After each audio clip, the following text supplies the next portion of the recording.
Road के starting में वो हरे वाला वाला बंदा सॉरी स्पाइसी के ऊपर चिल्लाते हुए बोलता है, आखिरकार तुम अपने आप को समझते क्या हो? तुम हमारे काम के बीच में टांग क्यों अड़ा रहे हो? ये तुम्हारे मतलब का काम नहीं है। सॉरी स्पाइसी हीरो बोलता है, अगर तुम्हारी कोई छोटी बहन या फिर तुम्हारी कोई बेटी होती तो तुम शायद इसे इस तरह बुली नहीं करते और तुम इसे सेक्सुअली हैरास नहीं करते। वो बंदा बोलता है कि क्या सेक्सुअली हैरास? ये लड़की ऑलरेडी हमारे कंपनी में बहुत सालों से साइलेंटली काम कर रही है। इसके चेहरों की तरफ मत जाओ। भले ही अपने चेहरों में स्ट्रगल और सफरिंग दिखा रही है, लेकिन ये बस इसका बाहरी दिखावा है। अंदर से ये भी बहुत उसी तरह का लड़की है और वो भी यही सब चाहती है। वो लड़की हिम्मत जुटाते हुए उसको चिल्लाते हुए बोलती है, आखिरकार तुम इतना नॉनसेंस बातें क्यों कर रहे हो? मैं कभी भी ऐसा नहीं करूँगी। सॉरी स्पाइसी रोज लड़की से बोलता है, अगर तुम दूसरों के सामने सॉफ्ट बनोगी तो अंत में तुम्हारे साथ हमेशा ऐसे ही होगा और तुम्हारे साथ कोई भी सही से बर्ताव नहीं करेगा। अगर तुम एक अच्छा हीरो बनना चाहती हो तो तुम्हें एक गोल सेटअप करना होगा और तुम्हें ये जानना होगा कि आखिरकार तुम्हें क्या करना है। ये सब बातें सुन के वो लड़की भी बोलती है, मैं समझ गई हीरो, मैं आपका बहुत बहुत शुक्र अदा करती हूँ कि आपने मुझे बचाया। सॉरी स्पाइसी हीरो, तुम तो सही में एक अच्छे पर्सन हो। वो बंदा ये सब बातें सुन रहा होता है और वो खामोश होता है और वो चिल्लाते हुए उस लड़की को बोलता है, लेकिन वो लड़की उसे चिढ़ाते हुए बोलती है कि तुम कचड़े कहीं के, तुम शांत रहो। और वो लड़की वहाँ से चले जाती है और वहाँ पर सॉरी स्पाइसी हीरो और वो सिर्फ बंदा अकेले रह जाता है। वो बंदा मन में सोचता है कि ये बंदा, मैंने जहाँ तक सुना है, इसे ट्रांसफर होने के लिए अपना सॉरी स्पाइसी नूडल खाना पड़ता है और ये ट्रांसफॉर्म बस 15 मिनट के लिए हो सकता है। अगर ऐसा सिचुएशन है तो मुझे नहीं लगता है कि यहाँ पर कहीं भी ये सॉरी स्पाइसी नूडल खा सकता है। और वो जोश में आते हुए बोलता है, तुम बास्टर्ड कहेंगे, आखिरकार तुम अपने आप को समझते क्या हो? तुम उस लड़की को यहाँ से जाने दे दिए हो और तुम क्या समझते हो ये सब खत्म हो गया है? तुम्हें ये सब चीज का भुगतान करना होगा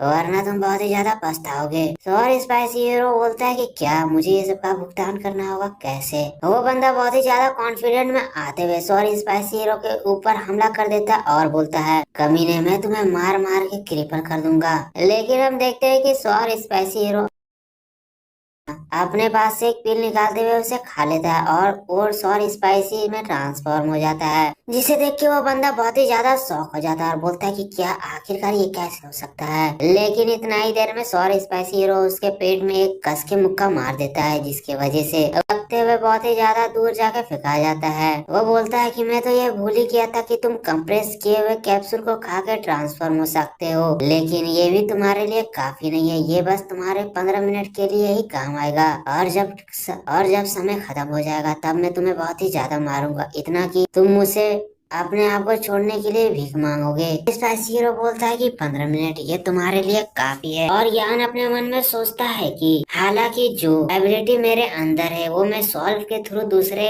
के बॉडी में ट्रांसफॉर्म नहीं कर सकता हूँ, लेकिन मैं अपने मेंटल स्पिरिट को सोल के द्वारा कंट्रोल करके सॉल स्पाइसी हीरो के एबिलिटी कुछ देर के लिए बढ़ा सकता हूँ अपने मेंटल स्पिरिट के मदद से। और यान बताता है कि सॉरी स्पाइसी हीरो अपने पावर को सही से कंट्रोल नहीं कर पाता है और अपने पावर को अच्छा से इस्तेमाल नहीं कर पाता है, जिसके वजह से वो अपने हाथ से ज्यादा पावर को एग्जॉस्ट कर देता है। अगर वो अपने पावर को सही तरीका से इस्तेमाल करे तो वो 15 मिनट से ज्यादा अपने ट्रांसफॉर्म वाले एबिलिटी को इस्तेमाल कर सकता है। और फिर वो हंस रहा होता है, लेकिन उसका ध्यान जाता है कि वो बंदा वहाँ से निकल गया होता है और सॉरी स्पाइसी हीरो वहाँ से भागते हुए उस बंदे को पकड़ लेता है और बोलता है, आखिरकार तुम यहाँ से क्यों भाग रहे हो? क्या तुम्हें लगता है कि तुम मुझसे भाग सकते हो? और उसे पकड़ते हुए बोलता है कि तुम शायद से ये नहीं जानते हो, लेकिन मैं अपने पावर को बहुत ही समय से हाइड कर रहा था।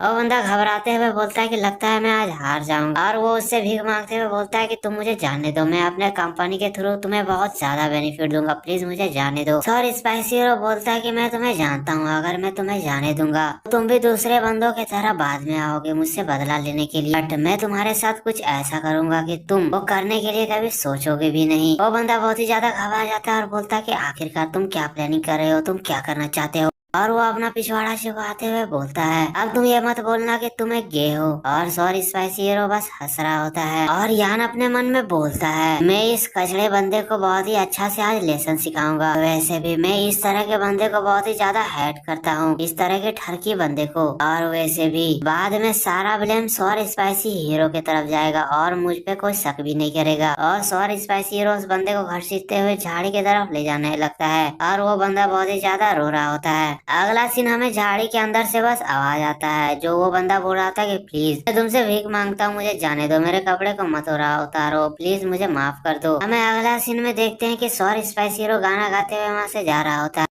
और वो मोबाइल की तरफ देखते हुए बोलता है कि इसके वजह से वो बंदा कभी भी दूसरे लड़कियों को हरास नहीं करेगा। और हमें उसके मोबाइल में दिखाया जाता है उस बंदे का बहुत ही सारे नंगे तस्वीर। और यान बोलता है कि ऑलरेडी मुझे जो इन्फॉर्मेशन चाहिए था वो इस बॉडी के थ्रू मिल गया है, अब मुझे इस बॉडी को छोड़ देना चाहिए। और यान उसे कंट्रोल करना बंद कर देता है और अचानक से थॉर स्पाइसी हीरो अपने होश में आता है और वो अपने मोबाइल को देखता है और वो हैरान होते हुए बोलता है कि आखिरकार अभी अभी क्या हुआ, क्या मैं यहाँ पर सो गया था, मुझे ऐसा लगा कि मैं सोया हुआ था। और वो अपने मोबाइल में देखते हुए बोलता है आखिरकार ये मेरे मोबाइल में किस तरह का पिक्चर है, इससे पहले तो मैंने इस पिक्चर को कभी भी मैं अपने मोबाइल में नहीं देखा था। और वो जैसे ही अपने मोबाइल में देखता है तो वो बहुत ही ज्यादा शर्मा जाता है। वो बोलता है कि आखिरकार ये क्या है, what the hell is this. हमें अगला सीन हीरो एसोसिएशन की तरफ दिखाया जाता है, जहाँ पर बहुत सारे सुपर वुमेन बैठे हुए होते हैं। हमें वहाँ पर हीरो एसोसिएशन के ब्रांच लीडर को दिखाया जाता है और हमें वहाँ पर लीवान के फादर और विन चुआन को भी दिखाया जाता है। हीरो एसोसिएशन के ब्रांच लीडर बोलते हैं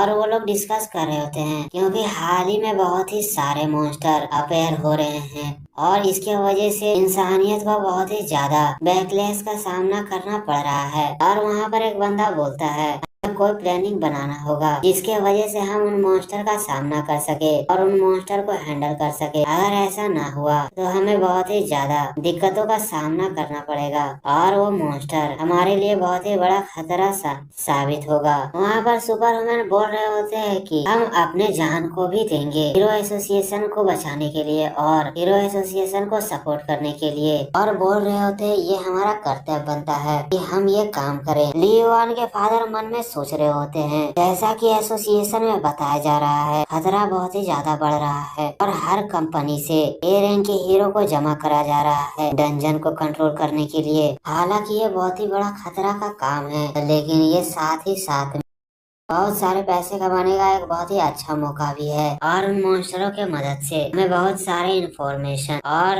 अपने एबिलिटी को हम बढ़ा भी सकते हैं और हमें बहुत ही अच्छा अच्छा वेपन और इक्विपमेंट भी मिल सकता है। और यही वजह है कि हीरो बहुत ही ज्यादा जोश में है और वो अपने जान को भी खतरा में डाल रहे हैं ये सब करने के लिए। और सब लोग चाहते हैं कि वो ज्यादा से ज्यादा स्ट्रॉन्ग हो जिसके वजह से वो लोग हाई से हाई पोजीशन में अपने आप को स्थापित कर सके। हम बिंगचुआन को भी देखते हैं जो मन में सोचता है और वो अपने मन में हंसते हुए बोलता है अगर मैं ये मिशन को कर लूँ तो मैं अपने एबिलिटी को भी अपग्रेड कर सकता हूँ।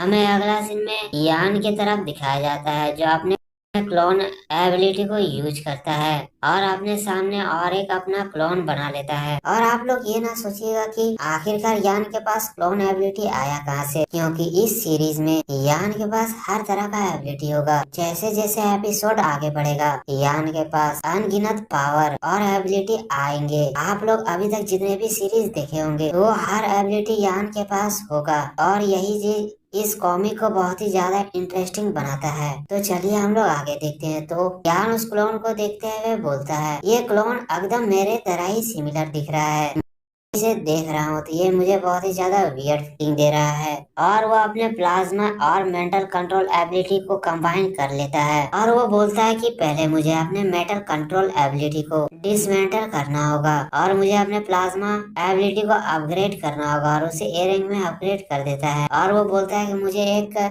सपोर्टिव टाइप का स्किल चाहिए जो बी रैंक का होगा और हम देखते हैं कि वो एक शैडो टाइप का स्किल होता है और वो दोनों एबिलिटी को उस क्लोन के अंदर डाल देता है। और वो बोलता है कि यूजी का पर्सनालिटी कूल और डोमिनेशन वाला है, तो अब से तुम मेरे क्लोन, अब से तुम मेरे क्लोन, तुम्हारा पर्सनालिटी कोल्ड हार्टेड होगा। और उस क्लोन को ट्रांसफॉर्म कर देता है और उसे स्नेक में ट्रांसफॉर्म कर देता है। वो बोलता है कि आपसे तुम मेरे ऑर्गेनाइजेशन के दूसरे जनरल बनोगे और तुम्हारा नाम स्नेक होगा। हमें अगला सीन सेकंड एरिया सेंजून सिटी का दिखाया जाता है। फिर हमें एक पैर को दिखाया जाता है और वो किसी और कनेवर के यान का होता है और वो बोलता है कि मैं यहाँ पर आने से पहले ये नहीं सोचा था कि ये जगह इतना ज्यादा गर्म होगा।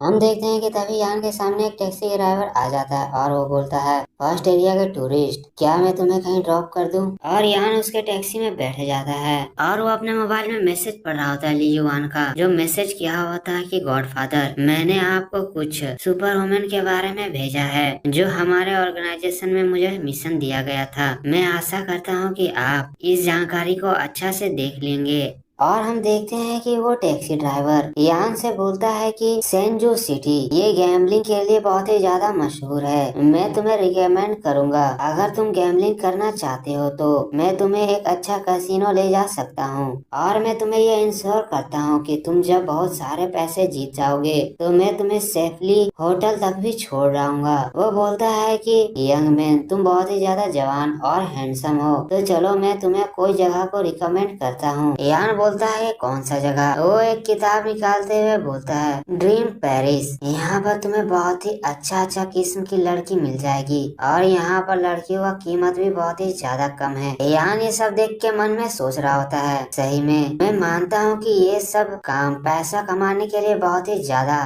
फायदेमंद है, लेकिन सही में सेंजू सिटी बहुत ही ज्यादा चौटिक है। वो बंदा बोलता है कि हैंडसम मैन, हम लोग अपने होटल में पहुंच चुके हैं और वो बोलता है कि टोटल 500 अजूरे कॉइन हुआ है। और ये बात सुन के यान थोड़ा सा हैरान होता है और वो टैक्सी के मीटर की तरफ देखते हुए बोलता है जहाँ पर 98 अजूरे कॉइन होता है। वो मन में बोलता है कि ये तो डायरेक्टली 5 गुना ज्यादा मांग रहा है। यान उसे बोलता है कि क्या आपने कोई गलत प्राइस बोल दिया है? वो बंदा बोलता है कि मैं कभी भी गलत नहीं होता हूँ, मैं तुम्हें इतना सारा इन्फॉर्मेशन दिया वो सब फ्री था। वो बंदा बोलता है कि मैं तुम्हें सेकंड एरिया का फर्स्ट लेसन सिखाता हूँ कमीने कहीं के। और वो अचानक यान के सामने बंदूक निकालते हुए बोलता है, आखिरकार तुम क्या चाहते हो? तुम अपने जिंदगी को ज्यादा महत्व समझते हो या अजूरे कॉइन को? अगर तुम यहाँ पर मरना नहीं चाहते हो तुम एक राइट चॉइस करो और तुम मुझे पैसे दे दो। यान बहुत ही ज्यादा गुस्सा हो जाता है और बोलता है, ऑफ कोर्स मैं तुम्हें पैसे तो नहीं दूंगा, लेकिन तुम्हें मैं एक लेसन जरूर सिखाऊंगा। और वो अपने कंट्रोल एबिलिटी की मदद से उसे कंट्रोल कर लेता है। हमें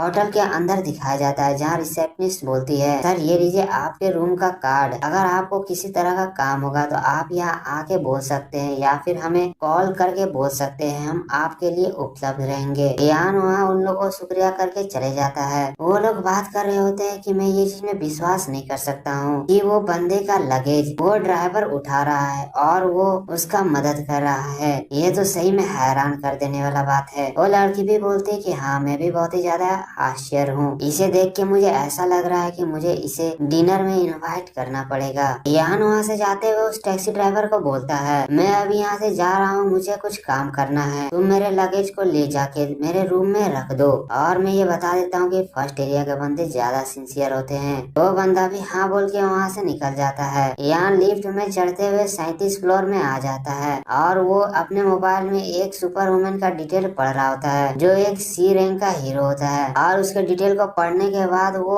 ट्रांसफॉर्म होके स्नेक वाले फॉर्म में आ जाता है और उसके दरवाजा के सामने आ जाता है और अपने शैडो वाले एबिलिटी की मदद से अपने शैडो की मदद से उसके रूम के अंदर घुस जाता है। हमें रूम के अंदर से अजीब अजीब तरह के आवाज आते हुए सुनाई दिया जाता है। हम देखते हैं वो सुपर वुमन बहुत सारे रंगीले लड़की के साथ मस्तियाँ कर रहा होता है, लेकिन तभी एक लड़की किसी चीज को देख के बहुत ही ज्यादा हैरान हो जाती है और वो बहुत ही ज्यादा घबरा जाती है क्योंकि स्नेक का शैडो अटैक उस सुपर वुमन के ऊपर आ रहा होता है और वो लड़की वहाँ पर चिल्ला देती है, जिसके वजह से वो बंदा भी हैरान हो जाता है और पीछे मुड़ते हुए बोलता है कि आखिरकार कौन है। स्नेक वहाँ पर आते हुए उन लोगों के ऊपर अटैक कर देता है। वो सुपर वुमन लड़कियों को आगे लाते हुए बोलती है कि कुतिया, चाहो तुम आगे जाके मेरे को बचाओ और इस अटैक को ब्लॉक करो। और हम देखते हैं कि वो लड़कियां स्नेक के अटैक के वजह से बहुत ही ज्यादा इंजर्ड हो जाती है और वो लोग बहुत ही ज्यादा घबराते हुए बोलते हैं कि हम मरना नहीं चाहते हैं। और हम देखते हैं कि लड़कियां वहाँ पर मर जाती है। वो सुपर वुमन अपने एबिलिटी को लाते हुए बोलता है कि मुझे फर्क नहीं पड़ता है कि आखिरकार क्यों हूँ, तुम कौन हो, पर मैं तुम्हें अपने डर का सामना कराऊंगा और तुम्हें आज मैं मार डालूंगा। और वो स्नेक के ऊपर हमला करने के लिए बढ़ जाता है, लेकिन स्नेक अपने शैडो एबिलिटी की मदद से आसानी के साथ उससे बच जाता है। वो बंदा बोलता है कि क्या तुम शैडो पावर को कंट्रोल कर सकते हो? और वो पूछता है कि क्या तुम शैडो पावर के मदद से तुम मेरे रूम के अंदर आए हुए हो? स्नेक मन में सोचता है ये बंदा बहुत ही ज्यादा कूल एक्टिंग कर रहा है और अपने आप को बहुत ही ज्यादा टफ दिखाने का कोशिश कर रहा है, पर मैं यहाँ पर बहुत ही ज्यादा सीरियस हूँ। वो सुपर वुमन मन में सोच रहा होता है, अगर वो दो लड़कियां मेरे को कुछ वक्त बाय करके नहीं देती तब तो ये आदमी मुझे बहुत ही ज्यादा ट्रबल में फंसा देता और मैं यहाँ से निकल भी नहीं सकता। स्नेक उसके ऊपर बहुत सारे अटैक कर देता है और वो बंदा बहुत ही मुश्किल से उससे डॉज कर रहा होता है। वो बोलता है कि आखिरकार तुम कौन हो? क्या तुम्हें मालूम नहीं है कि मैं सेंट ऑर्गेनाइजेशन से बिलोंग करता हूँ? क्या तुम्हें डर नहीं लगता? अगर उन लोगों को ये सब मालूम चल गया तब तुम अपने जिंदगी से हाथ धो बैठोगे। क्या तुम्हें डर नहीं लगता? तो स्नेक उसके बातों को सुन के कुछ जवाब नहीं देता है। वो बंदा उसके ऊपर अटैक कर देता है। वो बोलता है कि आखिरकार तुम शांत क्यों हो? कमीने बंदे कुछ तो बोलो। वो बंदा स्नेक के काफी करीब पहुंच जाता है और बोलता है, अब तुम मेरे अटैक को डॉज नहीं कर सकते हो। खाओ मेरा मुक्का और बताओ आखिरकार ये कैसा लगता है। लेकिन वो बहुत ही ज्यादा हैरान हो जाता है, जबकि स्नेक अपने एबिलिटी की मदद से अपने आप को शैडो में ट्रांसफॉर्म कर सकता है, जिसके वजह से उसके पंच का उसके ऊपर कोई भी असर नहीं होता है। जिसके वजह से वो बंदा भी बहुत ही ज्यादा कपकपाने लगता है और घबराते हुए बोलता है कि प्लीज प्लीज मुझे मत मारो, अदरवाइज अगर हमारे प्रीस्ट को ये मालूम चल गया है तो तुम बहुत ही ज्यादा ट्रबल में फंस जाओगे। पर स्नेक उसे माफ नहीं करता है। वो बंदा रोते हुए भीख मांगते हुए बोलता है, प्लीज मुझे जाने दो, मुझे मत मारो। यान उसके अंदर से उसके एबिलिटी को निकाल लेता है। वो बंदा घबराते हुए बोलता है कि आखिरकार तुम मेरे साथ क्या किए हो? आखिरकार मेरा एबिलिटी कहाँ चले गया है? प्लीज मेरे एबिलिटी को रिटर्न कर दो, वरना मेरे प्रीस्ट तुम्हें बहुत ही ज्यादा ट्रबल में कर देंगे। तुम बहुत ही ज्यादा दिक्कत में पड़ जाओगे। स्नेक बोलता है कि तब चलो मैं देखता हूँ कि आखिरकार तुम्हारा ये प्रीस्ट है कौन। और वो कंट्रोल एबिलिटी की मदद से उसको कंट्रोल कर लेता है और उसके मेमोरी के अंदर चले जाता है और उसके मेमोरी में जाते हुए बोलता है, इसके मेमोरी में ये बहुत सारे चाओटिक एबिलिटी बैटल से गुजरा हुआ है और ये जिंदगी और मौत का भी सामना किया हुआ है। हमें उसके मेमोरी में एक बंदे के आवाज को दिखाया जाता है जो बोलता है कि मैं तुम्हें एक नया जिंदगी दूंगा, उसके जगह में तुम मुझे अपने लॉयल्टी दिखाना। और वो प्रीस्ट उसको हील कर देता है, जिसे देख के वो भी बहुत ही ज्यादा आश्चर्य हो जाता है और बोलता है, मेरे पूरे घाव ये तो चले गए और मैं दोबारा से ठीक हो गया, मानो कि मैं रिबॉर्न हो गया हूँ। और वो प्रीस्ट के सामने घुटने टेकते हुए बोलता है, मैं ये कसम खाता हूँ अपने लॉयल्टी का, मैं मरते दम तक आपका लॉयल बन के रहूंगा और आपको सर्व करूंगा। यान उसे कंट्रोल करते हुए बाहर की तरफ निकल जाता है और हमें बाहर का सीन दिखाया जाता है जहाँ पर वो निकलते हुए इधर उधर देखता है और वो एक कंटेनर के अंदर देखते हुए उसके अंदर चले जाता है। यान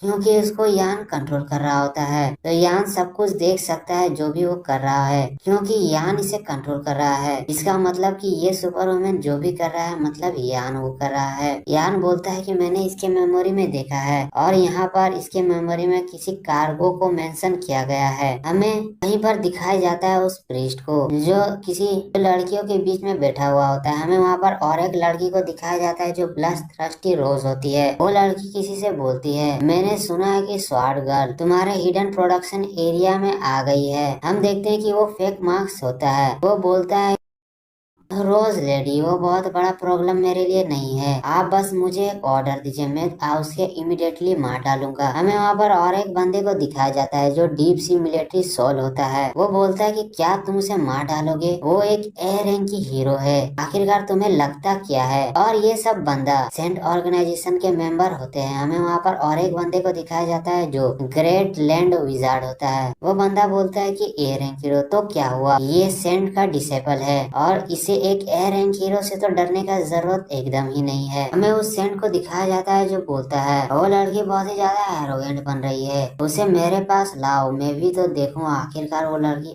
कैसी है।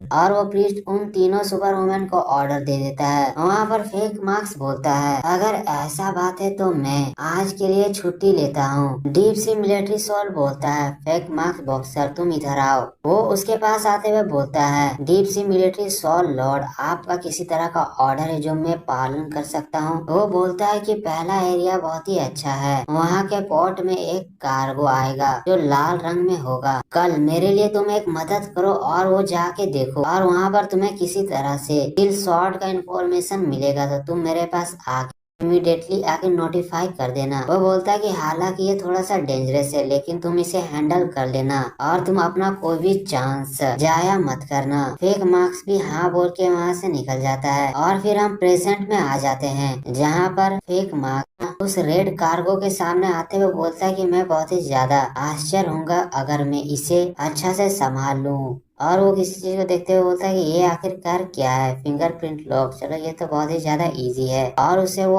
ओपन करते हुए उसके अंदर चले जाता है। हम देखते हैं कि उसके अंदर एक अंडरग्राउंड बेसमेंट होता है। वो बोलता है कि मैं कभी नहीं सोच सकता था कि ये तो बस एक इल्यूजन है और मेन सामान तो इसके अंदर है। आखिरकार इसके अंदर से इतना ब्लड का स्मेल क्यों आ रहा है। और वो अंदर चले जाता है और वो अंदर देखते हुए बोलता है कि वहाँ पर तो एक गार्ड है। वो गार्ड फेक मास्क को देखते हुए सैल्यूट करते हुए बोलता है, fake mask Lord. Fake mask पूछता है कि ठीक है आखिरकार आज का कंडीशन कैसा है। वो बंदा बोलता है कि आज रिसेंटली बहुत ही बड़ा ट्रेड आया है लेकिन वो कमीने बहुत ही ज्यादा नॉइस कर रहे हैं। फेक मास्क बोलता है ठीक है, उन लोगों का लाभ मैं देखना चाहता हूँ। और हम देखते हैं कि अंडरग्राउंड में बहुत सारे जेल बने हुए होते हैं और फेक मास्क ये सब देख के बहुत ही ज्यादा हैरान होते हैं और हर जेल के अंदर से रोने का आवाज आता है। वो गार्ड उन बच्चों से बोलता है कि चुपचाप से रहो और रोना बंद करो। अगर फेक मास्क लॉर्ड को गुस्सा आ गया तो वो तुम लोगों को यहाँ पर जान से मार डालेगा। और ये सुन के वो बच्चे बहुत ही ज्यादा घबरा जाते हैं और शांत हो जाते हैं। फेक मास्क मन में सोचता है कि डैमेज, आखिरकार वो सेंट बास्टर्ड अपने आइडन प्लेस को ऐसे जगह में बना सकता है, मैं कभी सोचा नहीं था। और मैं कभी नहीं सोचा था कि इस जगह में इस तरह का किडनैपिंग का काम भी होता है और इतने छोटे बच्चे को किडनैप किया जाता है। ये लोग तो बस 15-16 साल के ही होंगे। और ये सब देख के वो मन में बोलता है कि आखिरकार ये लोग दूसरे का जिंदगी को इतना लाइटली कैसे ले सकते हैं। मैं इन सबको इस काम के लिए जरूर पछतावा दिलाऊंगा। तभी हमें जेल के अंदर से एक बंदे का आवाज आता है जो एक बच्चे से बोलता है, मैं तुम्हें मरते दम तक मारूंगा यू फकर। हमें दिखाया जाता है एक बच्चे का हालत बहुत ही ज्यादा खराब होता है और दूसरा बंदा उसे पीट रहा होता है और उसे बोलता है कि तुम्हारा हिम्मत कैसे हुआ कि तुम मुझे काट लो। असल में वो बच्चा उस आदमी के कान को काट लिया होता है जिसके वजह से वो आदमी उसे बहुत ही ज्यादा मारता है। फेक मार्क्स वहाँ पर आते हुए बोलता है कि यहाँ पर तुम रुक जाओ और वो पूछता है क्या यही वो लड़का है जो तुम्हें इतना ज्यादा ट्रबल में ले आया है। वो बंदा बोलता है कि यस फेक मार्क्स लॉर्ड, ये लड़का मेरे पीछे से अटैक किया मेरे ऊपर और मेरे कान के ऊपर इसने बाइट कर लिया। हमें उस बच्चे को भी अच्छा से दिखाया जाता है जो इतना मार खाने के बाद भी उसी बंदे को घूर रहा होता है। फेक मार्क्स इसे देखते हुए मन में बोलता है इसका आँख ये इतने भी बुरा नहीं है। और फेक मास्क उस बंदे से रीजन पूछता है कि आखिरकार उसने उसे क्यों बाइट किया। और ये सवाल पूछने के वजह से उस पीले वाले बंदे का हालत बहुत ही ज्यादा खराब हो जाता है। वहाँ पर और एक बंदा आते हुए बोलता है कुछ भी नहीं, ये सब बस इसके बैड इंटेंशन के वजह से हुआ है। ये उसके सिस्टर के साथ कुछ गंदी हरकत करना चाहता था। और हमें बताया जाता है कि वो भी बंदा सेंट ऑर्गेनाइजेशन का एक मेंबर होता है। और ये सब सुन के फेक मार्क्स बहुत ही ज्यादा शॉक हो जाता है और वो उसके सिस्टर की तरफ देखता है। हमें दिखाया जाता है उसकी सिस्टर को जिसका हालत बहुत ही ज्यादा बदतर होता है। और वो बंदा बताता है इतनी खूबसूरत लड़की मरने के डर के वजह से बहुत ही ज्यादा घबरा गई है। फेक मार्क्स ये सब देख के बहुत ही ज्यादा गुस्सा होता है और वो मन में बोलता है ये कमीने बहुत ही ज्यादा आगे बढ़ रहे हैं। वो बंदा फेक मार्क्स से बोलता है ब्रदर, मुझे तो लगा था कि तुम अपने हॉलीडे को एंजॉय कर रहे हो, आखिरकार तुम्हें यहाँ पर किस चीज ने ले आया। और तुम बताओ जो लड़कियाँ मैंने रिकमेंड किया था वो आखिरकार कैसी थी।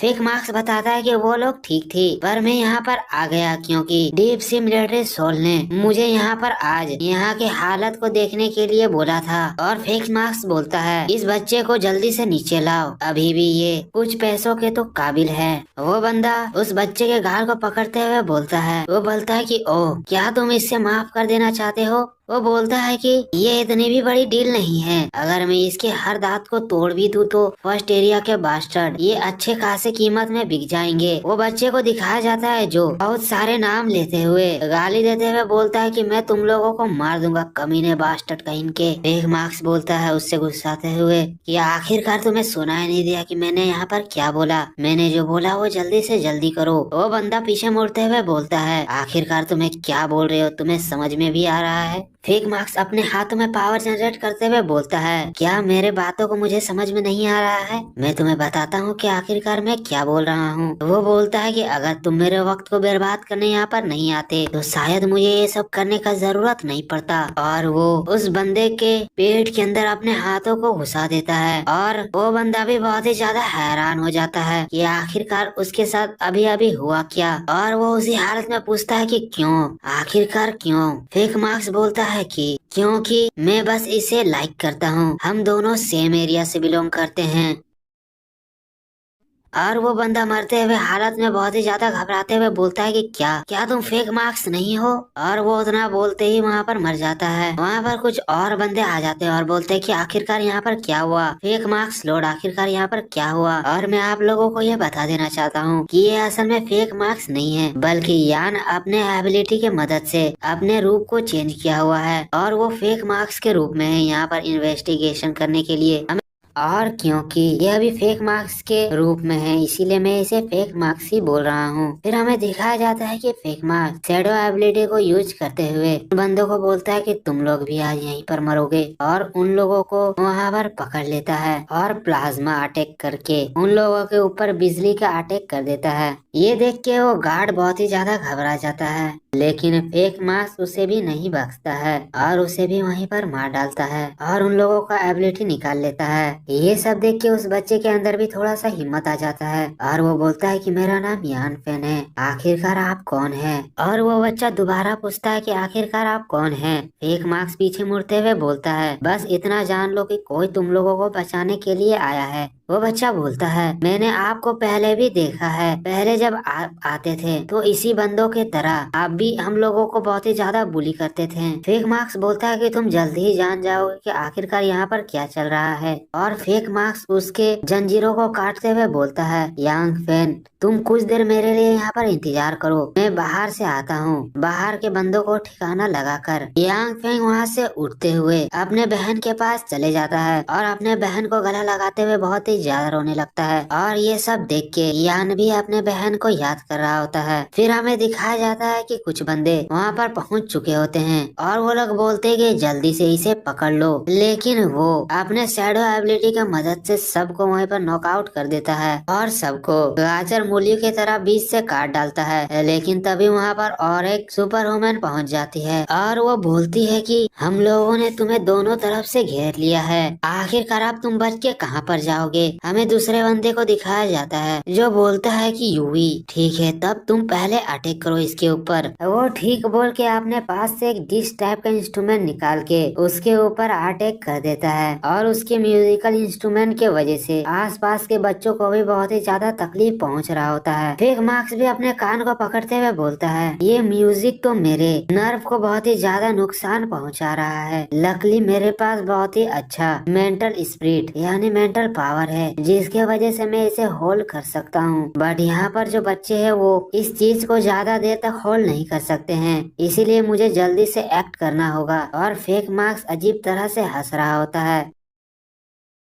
देख के वो आदमी बोलता है कि आज तक मेरे अटैक को कोई भी ब्लॉक नहीं कर सका है और तुम भी नहीं कर सकोगे। और वो अपने डिश को फेक मास्क के ऊपर छोड़ देता है, लेकिन वो डिश तो फेक मास्क के आर पार निकल जाता है उसके शैडो एबिलिटी की मदद से और वो आदमी के पीछे आते हुए उसके ऊपर अटैक कर देता है, जिसकी वजह से वो आदमी भी बहुत ही ज्यादा हैरान हो जाता है और वो अपने घायल हालत वो इतने घायल हालत में दूसरे बंदे से हेल्प मांग रहा होता है। वो दूसरा भी बंदा फेक मार्क्स के ऊपर अपना अटैक कर देता है, पर उन लोगों को कहाँ मालूम था कि उसके पास शैडो एबिलिटी है और इसके वजह से फिजिकल अटैक उसके ऊपर कोई काम ही नहीं करेगा। उसका अटैक फेक मार्क्स के आर पार हो जाता है और ये चीज देख के वो बंदे का भी फट के हाथ में आ जाता है और वो बहुत ही ज्यादा पसीना पसीना हो जाता है और वो घबराते हुए बोलता है कि क्या तुमने हकीकत में उसे मार डाला, वो भी इतना ब्रूटली तरीके से? आखिरकार तुम अपने ही ऑर्गेनाइजेशन के बंदे को कैसे मार सकते हो? फेक मार्क्स वहाँ खांसते हुए उठता है और बोलता है कि क्यों, ये इसलिए क्योंकि मैं इन बच्चों को न्याय दिला सकूं। वो बंदा घबराते हुए हंसता है और वो बोलता है कि क्या जस्टिस? फेक मार्क्स बॉक्सर, आखिरकार तुम्हें क्या लगता है, क्या तुमने कुछ कम गलत काम किया है? अगर तुम आज मुझे यहाँ पर हरा भी देते हो तो भी तुम यहाँ से बच के वापस नहीं जा सकते हो। और मैं तुम्हें ये बता देना चाहता हूँ कि deep sea military soul lord वो बस यहाँ पर आते ही होंगे। फेक मार्क्स एक क्रीपी से स्माइल बनाते हुए बोलता है, क्या वो यहाँ पर आ रहा है? ये तो बहुत ही ज्यादा अच्छा है। तो मैं तुम सबको मार डालूंगा। और इस तरह का लुक देख के वो बंदा बहुत ही ज्यादा डर जाता है और वो उसी हालत में अपने अटैक को फेक मार्क्स के ऊपर कर देता है और बोलता है कि तुम मरो कमीने कहीं के। फेक मार्क्स उसके आते हुए अटैक को अपने हाथों से ही बहुत ही आसानी से ब्लॉक कर देता है और उसके अटैक को उसी की तरफ डिफ्लेक्ट कर देता है और इसके वजह से वो बंदा वहीं पर मर जाता है। और फेक मार्क्स बोलता है, ये तो सही में बहुत ही ज्यादा दर्द किया। बच्चे पूछते हैं, बड़े भाई क्या आप इंजर्ड हो गए हो? फेक मार्क्स बोलता है, तुम लोग ठीक हो, ये चोट मेरे लिए कुछ भी नहीं है। और फेक मार्क्स उन जेलों के दरवाजा को खोलते हुए बोलता है कि जल्दी करो और जल्दी से यहाँ पर निकलो, किसी को भी अंदर रहने का जरूरत नहीं है। वहाँ पर वो ये फैन भी आ जाता है और वो आते हुए फेक मार्क्स से बोलता है, मैं इस तरह कमजोर रह के दर्द को नहीं सहना चाहता हूँ। मैं चाहता हूँ कि मैं भी आपके तरह स्ट्रॉन्ग बनूं। प्लीज मुझे सिखाइए और बताइए कि मैं कैसे स्ट्रॉन्ग बन सकता हूँ। फेक मार्क्स उसके जुनून को देखते हुए बोलता है कि श्योर, मैं तुम्हें स्ट्रॉन्ग बनाऊंगा, लेकिन तुम्हें यहाँ पर कसम खाना होगा कि तुम्हें मेरे प्रति हमेशा लॉयल बन के रहना होगा और मैं जो भी बोलूँ वो तुम्हें करना होगा। क्या तुम ये कर सकते हो? वो ये फैन भी जोश में आते हुए बोलता है, जरूर, मैं ये काम जरूर करूंगा। आज से मैं आपका सबसे ज्यादा लॉयल तो अब ऑर्डिनेट बनूंगा। और फेक मार्क्स कंफर्म हो जाता है कि ये लड़का झूठ नहीं बोल रहा है, क्योंकि वह अपने कंट्रोल एबिलिटी को यूज करके उससे ये सवाल पूछ रहा था। और कंफर्म होने के बाद फेक मार्क्स अपने पास से एक एबिलिटी को निकालते हुए उस बच्चे को बोलता है कि ये लो तुम। और इतने आसानी से एक एबिलिटी को पाते हुए वो बच्चा भी बहुत ही ज्यादा हैरान हो जाता है और वो पूछता है कि मास्टर आखिरकार ये क्या है? फेक मार्क्स बताता है कि ये एक स्किल ऑर्ग है और इसके मदद से तुम्हारे पास भी स्किल आ जाएगा और इस स्किल के मदद से तुम अपने हाथों को बहुत ही ज्यादा स्ट्रॉन्ग बना सकते हो, एक लोहे के तलवार की तरह, जैसे एक मैंटिस करता है। और वो बोलता है कि अभी तुम अपने आप को बस बचाओ।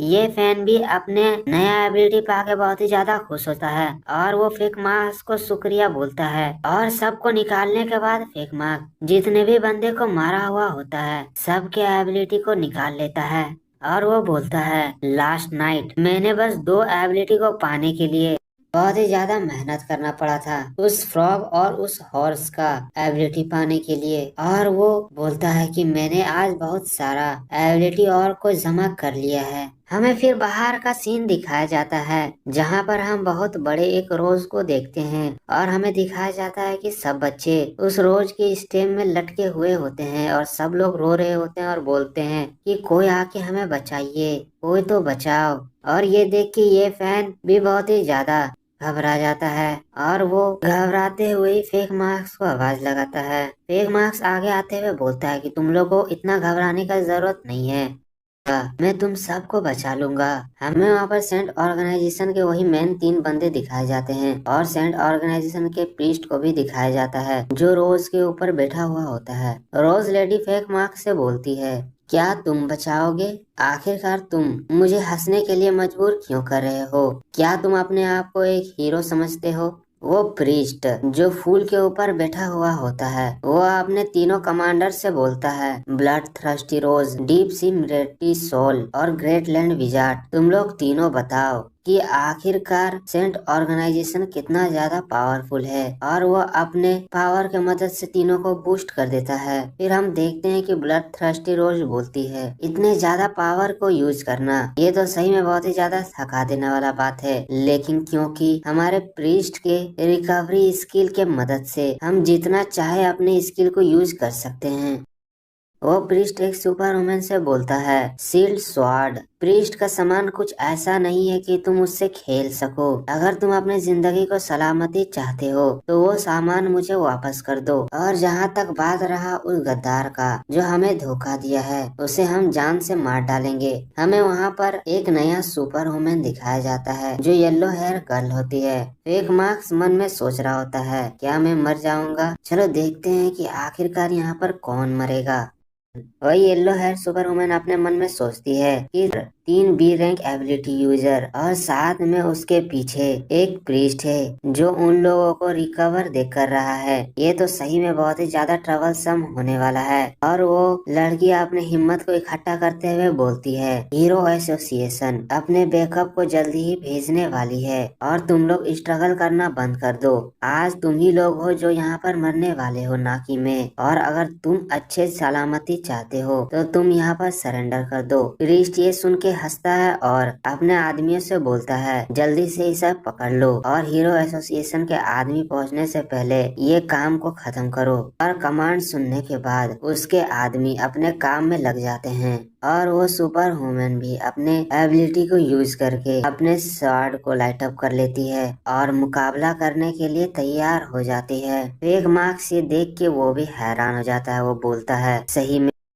वो अपने स्वॉर्ड में इतने ज्यादा डिस्ट्रक्टिव पावर को जनरेट कर रही है जैसे कि एक ए रैंक सुपर वुमन से उम्मीद किया जा सकता है। और वो लड़की अपने स्वॉर्ड को लाइट अप करके उन्हीं तीनों पे हमला करने के लिए बढ़ जाती है। वो ग्रेट लैंड विजार्ड अपने पावर की मदद से वहाँ पर एक सैंड का वॉल क्रिएट कर लेता है, लेकिन इसका कोई भी फायदा नहीं होता है। वो लड़की बस एक ही अटैक से उस वॉल को चूर चूर कर देती है और उन लोगों के ऊपर अटैक कर देती है। लेकिन उसी वक्त डीप सी मिलिट्री सोल अपना अटैक उसके ऊपर कर देता है। वह सुपरमैन एक शॉट का स्लेश लगाती है, लेकिन ब्लड थ्रस्टी रोज उन बच्चों को आगे लाके अपने आप को बचाती है। ये देख के वो बोलती है कि ये चीज देख के वो सुपरमैन बोलती है, आखिरकार तुम लोग कितने ज्यादा घटिया हो सकते हो कि एक बच्चे को अपने सील के तौर पे यूज कर रहे हो। ब्लड थ्रस्टी हंसते हुए बोलती है, तुम्हारा यही काइंडनेस तुम्हारा सबसे बड़ा कमजोरी है और मेरे पास बहुत सारे होस्टेजेस है और मैं तुम्हें बताता हूँ कि आखिरकार अटैक कैसे किया जाता है। और तभी डीप सी मिलिट्री सोल अपने एबिलिटी के मदद से उस सुपर वुमन के पीछे आ जाता है और अपने स्वॉर्ड के मदद से उसके ऊपर हमला कर देता है। और अचानक आते हुए हमला से वो सुपर वुमन भी बहुत ही ज्यादा घबरा जाती है और इसके वजह से वो अपने आप को मूव भी नहीं कर पाती है। लेकिन हम देखते हैं कि सही समय में वहाँ पर स्नेक पहुँच जाता है और इस चीज को देखकर वो डीप सिमुलेटरी सोल भी बहुत ही ज्यादा आश्चर्य होते बोलता है कि क्या आखिरकार ये कहाँ से आ गया। स्नेक अपने मार्क्स में हाथ रखते हुए बोलता है, सही में तुमने तो ऑलमोस्ट मेरे सेकेंड मार्क्स को भी डिस्ट्रॉय ही कर दिया था। और वो उतना ही बोलकर डीप सिमुलेटरी सोल के ऊपर अटैक कर देता है और जिसके वजह से डीप सिमुलेटरी सोल भी बहुत ही ज्यादा घायल हो जाता है। लेकिन हम देखते हैं कि वो प्रीस्ट अपने पावर के मदद से डीप सिमुलेटरी सोल को तुरंत ही रिकवर कर देता है और अपने आप को तुरंत ही ठीक पाकर वो जोरों से हंसने लगता है और वो बोलता है कि हम लोग अपने प्रीस्ट के साथ एक इमोर्टल है। और इस बंदे को सही में हद से ज्यादा ओवर कॉन्फिडेंट अपने आप में आ जाता है और वो प्रीस्ट अपने तीनों बंदों को फिर से थोड़ा बफ दे देता है। स्नेक ये देख के बोलता है कि ये थोड़ा सा ट्रबलसम होने वाला है क्योंकि इसके प्रीस्ट जो इसके पीछे है इसके पास एक बफ स्किल है और जिसके वजह से वो अपने बंदों को कुछ समय तक के लिए ए रैंक तक के लिए बफ कर सकता है। और बफ पाने के बाद वो ग्रेट लैंड विजार्ड अपने अटैक को जनरेट करने लगता है और उसके अटैक पावर को देखकर वो सुपर वुमन बहुत ही ज्यादा हैरान हो जाती है और वो बोलती कि इसके अटैक से निकलने वाला पावर ये तो बहुत ही ज्यादा है और ये इस बफ के अंडर में आकर अपने अटैक को एक ए रैंक लेवल तक क्रिएट कर सकता है। स्नेक मन में बोलता है, अगर ये अटैक ज्यादा लार्ज एरिया में होगा तो बच्चों को इससे नुकसान हो सकता है, मुझे कुछ तो करना पड़ेगा। और वो सुपर वुमन से बोलता है, तुम इसे छोड़कर बाकी दोनों से डील करो, मैं इससे किसी तरह डील कर लूंगा। वह सुपर वुमन पूछती है, क्या तुम ग्रेट लैंड विजार्ड से डील करने में काबिल हो और आखिरकार बच्चों का क्या होगा। स्नेक वहाँ से जाते हुए बोलता है, बस तुम मेरे ऊपर ट्रस्ट करो। वह सुपर वुमन मन में सोचती है, आखिरकार मुझे इस मिस्टीरियस आदमी के ऊपर इतना ज्यादा भरोसा क्यों हो रहा है और मुझे ऐसा क्यों लग रहा है कि इसके ऊपर भरोसा करना सही होगा। और वो अपने पावर को जनरेट करते हुए बोलती है, ठीक है तो मैं तुम्हारे लिए रास्ता को क्लियर कर देता हूँ। और वो दौड़ते हुए डीप सिमुलेटरी सोल के ऊपर अपने एबिलिटी के मदद से अटैक कर देती है और उसके पावर के वजह से डीप सिम्युलेटरी सोल भी घबरा जाता है और अपने पार्टनर को आवाज लगाते हुए बोलता है, जल्दी आओ और मेरा मदद करो। और वहाँ पर ब्लड थ्रस्टी रोज आते हुए अपने अटैक को क्रिएट कर देती है और वो बहुत ही ज्यादा गुस्सा होती है और ब्लड थ्रस्टी के अटैक के वजह से उस सुपर ह्यूमन का पावर कम होने लगता है।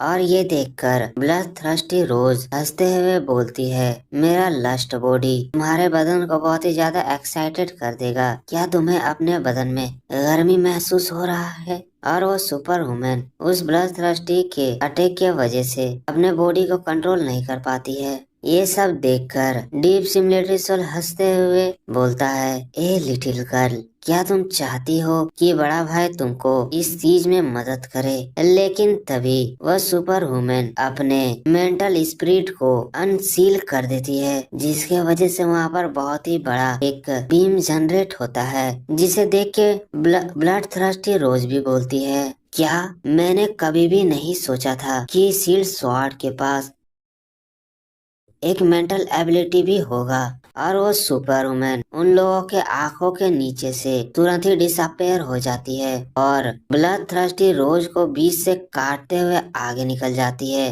और वो आगे निकलते हुए बोलती है, मैंने इस स्किल को बस रिसेंटली लर्न किया था और ये वाकई में बहुत ही अच्छा खासा पावरफुल है। और ये अटैक इतना अचानक हुआ था कि ब्लड थ्रस्टी रोज को पलके झपकाने का भी मौका नहीं मिला और वो मरते हुए हालत में बोलती है, आखिरकार कैसे कैसे ये कैसे हो सकता है। फिर हमारा सीन ग्रेट लैंड विजार्ड की तरफ जाता है, जो अपने पावर के मदद से वहाँ पर एक सैंड ड्रैगन को समन कर लेता है। और ये चीज देख के बाकी बच्चे बहुत ही ज्यादा घबरा जाते हैं और वो लोग बस यही चिल्ला रहे होते हैं, कोई तो बचा लो, हमें बचा लो, हम मरना नहीं चाहते हैं। वो ड्रैगन उस सुपर वुमन के तरफ बढ़ रहा होता है, लेकिन बिजली के रफ्तार से वहाँ पर स्नेक आ पहुँचता है और वो आते हुए अपने प्लाज्मा अटैक को उस ड्रैगन के ऊपर कर देता है। इसके वजह से वहाँ पर बहुत ही बड़ा धमाका होता है और फिर हमें दिखाया जाता है कि वहाँ पर एक हेलीकॉप्टर भी पहुँच जाता है। फिर हमें उस प्रीस्ट और उस ग्रेट लैंड विजार्ड को दिखाया जाता है। वो ग्रेट लैंड विजार्ड बोलता है, प्रीस्ट आपने अपने प्रोटेक्टिव एबिलिटी के मदद से मुझे बचा लिया, वरना मैं इस एक्सप्लोजन में आके यहाँ पर तो मर ही जाता। प्रीस्ट थोड़ा सा चिड़चिड़ाते हुए बोलता है, फालतू के बातें करना बंद करो, आज हम लोग आसानी के साथ उस शील्ड स्वॉर्ड को हरा सकते थे, लेकिन पता नहीं आखिरकार वो मिस्टीरियस बंदा कहाँ से आ पहुँचा और वो साला हमारे हर प्लान को पूरा तरह से बेकार कर दिया। और यहाँ तक हमने आज 2 बी रैंक के अपने आदमियों को भी खो डाला। वो ग्रेट लैंड विजार्ड बोलता है, मास्टर हालांकि हम लोगों ने आज अपने आदमियों को खो दिया और हमारा बहुत सारा नुकसान हो गया है, लेकिन मैं उम्मीद करता हूँ कि जब तक हमारे मास्टर जिंदा है तब तक हमें घबराने का जरूरत नहीं है, हम लोग फिर से अपने स्ट्रेंथ को रिगेन कर सकते हैं। वो प्रीस्ट भी बोलता है कि हाँ तुमने सही कहा, जब तक मैं जिंदा हूँ। फिर हमें दूसरा सीन में स्नेक को दिखाया जाता है, जो उसी शील्ड हीरो को कंधे में सहारा देकर उठा रहा होता है। वो शील्ड स्वॉर्ड अपने मन में सोच रही होती है कि ये मिस्टीरियस बंदा अपने बस एक ही अटैक से एक ए रैंक का स्किल को डिस्ट्रॉय करने में काबिल है। ये तो सचमुच मेरे से भी ज्यादा ताकतवर बंदा है। और स्नेक बस उस प्रीस्ट और ग्रेट लैंड विजार्ड को वहाँ से जाते हुए देख रहा होता है और वो कुछ भी नहीं कर पाता। स्नेक उन लोगों को जाते हुए देखकर बोलता है, भाग रहे हो भाग लो, बस कुछ मिनट के लिए मैं तुम लोगों को और जीने का मौका दे देता हूँ। और फिर वो डीप सिम्युलेटरी सोल के पास और ब्लड थ्रस्टी के पास जाकर उन लोगों का एबिलिटी अब्सॉर्ब कर लेता है। और फिर वो दोनों एबिलिटी को देखते हुए बोलता है, ये एबिलिटी अभी मेरे लिए उतना ज्यादा काम के नहीं है। और वो उन दोनों एबिलिटी को डिसमेंटल करके एफ ग्रेड तक में ले आता है और अपने मेंटल ब्लास्ट को वो एक ए रैंक में अपग्रेड कर देता है। फिर कुछ देर बाद वो शील्ड स्वॉर्ड को होश आता है, जो आंखें खोलती है तो अपने सामने स्नेक को पाती है। स्नेक उसे देखते हुए बोलता है कि तो तब तुम उठ गई हो। वो उठकर सामने के नजारा को देखती है और देखते हुए एकदम हैरान हो जाती है, क्योंकि आसपास का सब चीज तबाह हो गया होता है। और वो हैरान होते हुए पूछती है, आखिरकार तुम्हारा एबिलिटी किस ग्रेड का है? तुम अपने एबिलिटी के मदद से इतने ज्यादा डिस्ट्रक्टिव पावर को रिलीज कर सकते हो। आखिरकार तुम्हारा नाम क्या है? स्नेक अपना इंट्रोडक्शन के जगह में बस अपने ऑर्गेनाइजेशन का नाम बता देता है, और वो सील स्वॉर्ड उसके ऑर्गेनाइजेशन के नाम सुन के एकदम कंफ्यूज हो जाती है। और वो बोलती है कि मैंने इससे पहले हीरो एसोसिएशन में इस ऑर्गेनाइजेशन के बारे में कभी भी नहीं सुना। और फिर वो बच्चों को याद करते हुए बोलती है, रुको रुको रुको, आखिरकार बच्चे कहाँ पर हैं? स्नेक बोलता है, और फिर वो सील स्वॉर्ड उन बच्चों के पास चले जाती है और पूछती कि आखिरकार तुम लोग वहाँ से कैसे निकले? वो बच्चे दौड़ते हुए उसके पास आते हैं और रोते हुए बोलते हैं, सिस्टर ब्लेंसिया, हम लोग बहुत ही ज्यादा डर गए थे। वो सील स्वॉर्ड उन लोगों को देखते हुए बोलती है, थैंक गॉड तुम लोग सही सलामत हो। वो बच्चे बोलते हैं कि मास्टर ब्लैक शैडो ने हमें बचाया। हमारे इर्द गिर्द बहुत सारे शैडो आ गए थे। ये सुन के सील स्वॉर्ड बोलती है, क्या मास्टर का शैडो? वो बच्चा बताता है कि जब लड़ाई हो रहा था तब उन्होंने पहले अपने शैडो के मदद से हमें वहाँ से छुड़वाया और शैडो के अंदर हमें रख लिया। और जब एक्सप्लोजन हुआ तब शैडो ने हमारे इर्द गिर्द एक राउंड प्रोटेक्टिव सील बना दिया, जिसके वजह से हमें किसी तरह का हार्म नहीं पहुंचा। और बच्चों का बात सुनकर वो सील स्वॉर्ड बहुत ही ज्यादा खुश हो जाती है और फिर वो स्नेक को खुशी खुशी बोलती है, तुम सही में बहुत ही ज्यादा अच्छे हो, मैं तुम्हारा बहुत ज्यादा शुक्रगुजार रहूंगी। लेकिन ये चीज देख के वो भी हैरान होती है कि स्नेक वहाँ से निकल चुका होता है, और वो ये देखते हुए बोलती है कि आखिरकार ये बंदा कहाँ चले गया। और फिर हमें हवा में एक हेलीकॉप्टर को दिखाया जाता है जहाँ से आवाज आता है, ये एरिया अब हीरो एसोसिएशन के कंट्रोल में आ चुका है और कुछ देर के लिए यहाँ से कोई भी नहीं निकल सकता है और अपने मर्जी से कुछ भी नहीं कर सकता है। फिर वो हेलीकॉप्टर नीचे उतरता है और हमें वहाँ पर एक कैमरामैन और रिपोर्टर नजर आता है, और ये रिपोर्टर कोई और नहीं बल्कि मिस लेन ही होती है। देखते हैं कि मिस लेन अपना कैमरामैन से पूछती है, ये मेरा फर्स्ट लाइव स्ट्रीम है तो आखिरकार मुझे यहाँ पर क्या पूछना चाहिए? उसका रिपोर्टर बोलता है कि जाइए और सील स्वॉर्ड का इंटरव्यू लीजिए। और मिस लेन रिपोर्टर का बात मानते हुए शॉर्ट सील के पास जाते हुए बोलती है, मेरा नाम लेन है और मैं हीरो एसोसिएशन का ट्रेनी रिपोर्टर हूँ, क्या मैं आपके साथ आपका इंटरव्यू ले सकती हूँ? वो सुपर वुमन बोलती है, क्यों नहीं, मैं हीरो एसोसिएशन की एक ए रैंक हीरो हूँ और मेरा नाम ब्लेंसिया है और ये चीज लाइव ब्रॉडकास्ट हो रहा होता है। मिस लेन उससे पूछती है कि हमें ये रिपोर्ट मिला था कि यहाँ पर सेंजू पोर्ट में किसी तरह का हादसा हुआ था, क्या आप मुझे बता सकते हैं कि एक्चुअली में यहाँ पर क्या हुआ था? वो सील स्वॉर्ड पहले तो सबसे माफी मांगती है और बोलती है कि आप लोगों को चिंता करने की जरूरत नहीं है, मैं बस यहाँ पर इन बच्चों को बचाने के लिए आई थी जो यहाँ पर इलीगल तरीका से ट्रेड किया जा रहा था, जो सेंट ऑर्गेनाइजेशन के द्वारा किया जा रहा था। मिस लेन बोलती है, ओह तो ये क्रिमिनल ऑर्गेनाइजेशन, मैंने भी इसके बारे में पहले सुना है, मैंने सुना था कि वो लोग सेंजू एरिया में किसी तरह का इलीगल एक्टिविटी कर रहे हैं। मैं होप करती हूँ कि गवर्नमेंट इसके ऊपर जल्द ही एक्शन लेगी और उन लोगों को जल्दी से जल्दी पकड़ेगी। सील स्वॉर्ड बोलती है कि वैसे भी ये चीज ज्यादा लंबा चलने वाला नहीं है, मैंने ऑलरेडी इसके कुछ इंटरनल इंफॉर्मेशन अपने ऑर्गेनाइजेशन पर भेज दिया है और मैं फाइनली यहाँ पर इन बच्चों को आके बचाने में काबिल रही। बाकी आम पब्लिक इस रिपोर्ट को सुन के बहुत ही ज्यादा जोश में आ जाते हैं और बोलते हैं, ये तो बहुत ही ज्यादा खराब बात है। कोई और बोल रहा होता है कि ये तो अच्छा है कि वो सही समय में पहुँच के बच्चा को बचाने में सक्षम रही। कोई और बोलता है कि हीरो एसोसिएशन को इस तरह के क्रिमिनल को जल्दी से जल्दी सजा देना होगा और सेंट ऑर्गेनाइजेशन के नामो निशान को मिटा देना होगा। लेकिन सील स्वॉर्ड बोलती है, मैंने तो बस उस प्रीस्ट के सब ऑर्डिनेट के सामना किया था, मैंने तो बच्चे को बचाया भी नहीं है। लकली मेरा किस्मत अच्छा था कि एक मिस्टीरियस बंदा आया और वही इन बच्चों को बचाया, वरना मेरे लिए ये मुमकिन नहीं था। मिस लिन जैसे ही मिस्टीरियस बंदे के नाम सुनती है वो हैरान हो जाती है और बोलती है, क्या मिस्टीरियस आदमी? सील स्वॉर्ड बताती है कि वो आदमी का एबिलिटी मेरे से भी ज्यादा पावरफुल था। वो एक ए रैंक के बफ स्किल को भी बस एक अटैक में डिस्ट्रॉय करने का काबिल रखता था।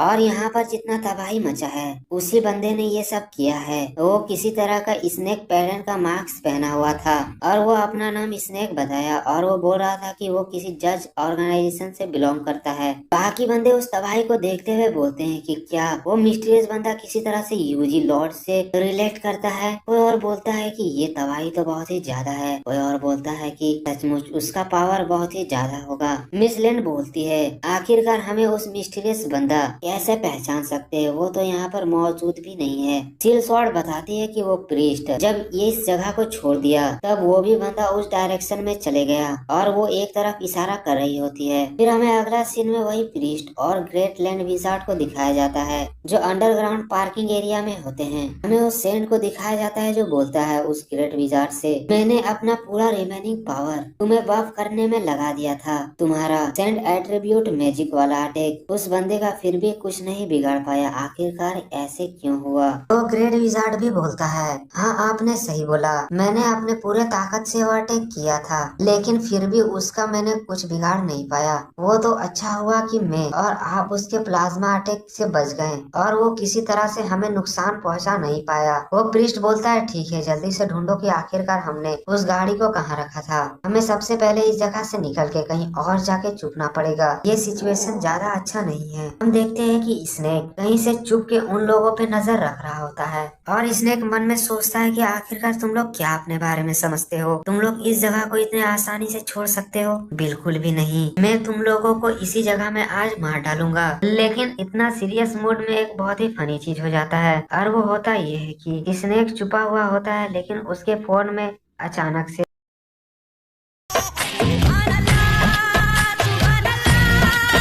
और इसके वजह से वो भी बहुत ही ज्यादा घबरा जाता है और इस आवाज को सुन के प्रीस्ट बोलता है, आखिरकार कौन है? बाहर निकलो। स्नेक मन में सोचता है कि साला आखिरकार इस वक्त मुझको कौन कॉल कर रहा है और उसके फोन में लगातार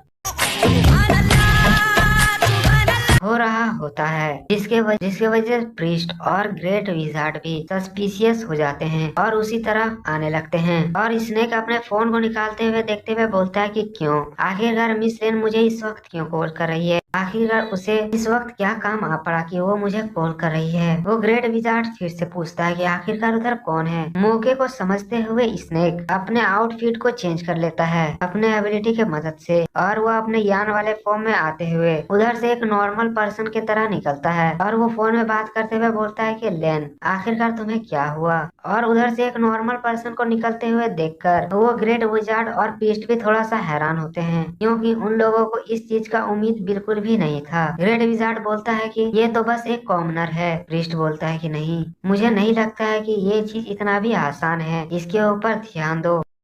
सेलेन बोलती है कि बॉयफ्रेंड गैस करो कि आखिरकार मैं इस वक्त कहाँ पर हूँ। यान बोलता है कि तुम कहाँ पर हो? क्या तुम अभी घर पे नहीं हो?